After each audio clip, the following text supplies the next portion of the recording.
You know those people who can draw a person in like 10 pencil lines? Or can create a photoreal drawing? That's not me. Now, I can't claim to be a pro storyboard artist, but these are a few things that I've picked up from chatting to artists and making marketing animations and videos. Firstly, it doesn't need to be great. It just needs to help you visualize the story that you're trying to tell. My aim is to try and visualize the main beats. Let's talk about our first scene. When I first come to a script, I read through the script and plan out what kind of shots I'm going for. Our short is in the forest, so our establishing shot is some kind of forest scene. And usually you might start with a wide, that's what I'm going for. I'm going for a wide tracking shot across the forest. Kind of like a drone shot. And that will kind of track over the forest to reveal Will in the clearing. Right. So Will is sleeping. Cut into a mid shot, right? Mid shot, MS for mid shot. We see Will sleeping. Bird's eye view. Actually, we'll go into a close up because we see something wet drop onto his nose. And I don't want to reveal what that wet thing is yet. But something's tickling his nose and it's wet splosh kind of falls on his nose. So point of view, Will's eyes start to open. So we cut across the line to Will POV. POV is important because we're doing a game thing and we want to do a bit of a heads up display. So we need to establish that there's going to be POVs in this. He's blinded by the light. And we kind of see here that, all right, mama, just a bit more.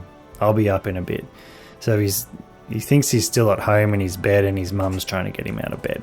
We move into a close-up of Will reaching down and trying to pull up the blankets, but his hands kind of brush through the grass. And then we kind of cut back to a POV of Will opening his eyes. So Will opens his eyes and the black silhouette shape kind of flashes by, and that's when we trigger moving to this shot, which will be him sitting up. So it'd be a mid shot, I reckon, like head and shoulders. When I say mid shot, I kind of mean like a head and shoulders. He's sitting up, casts about.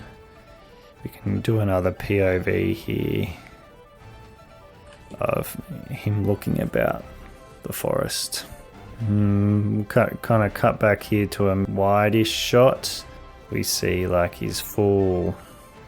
We see him kind of sitting there, and he rubs his hands through his hair, and he notices a staff lying. So we need a shot of maybe a close-up of him noticing the staff and then a close-up of the staff. So, I mean, that's basically what I do to plan out what's happening. And then once I've done that, I start to kind of just sketch it out. This is where my bad drawing comes into play, but I start to sketch this out. I jumped into Procreate on my iPad to start the storyboard, but pencil and paper will do. And if you want to use my template, I've put it on my Patreon page. So we roll into our forest with Will sleeping.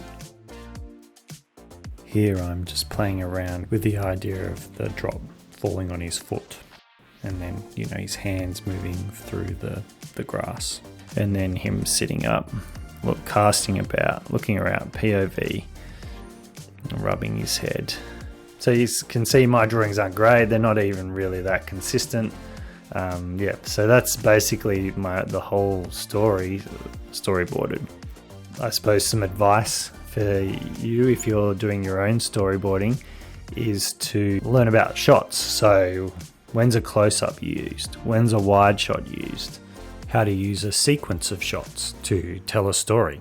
Take note of the way it is shot, the angles, actors, distance from the camera.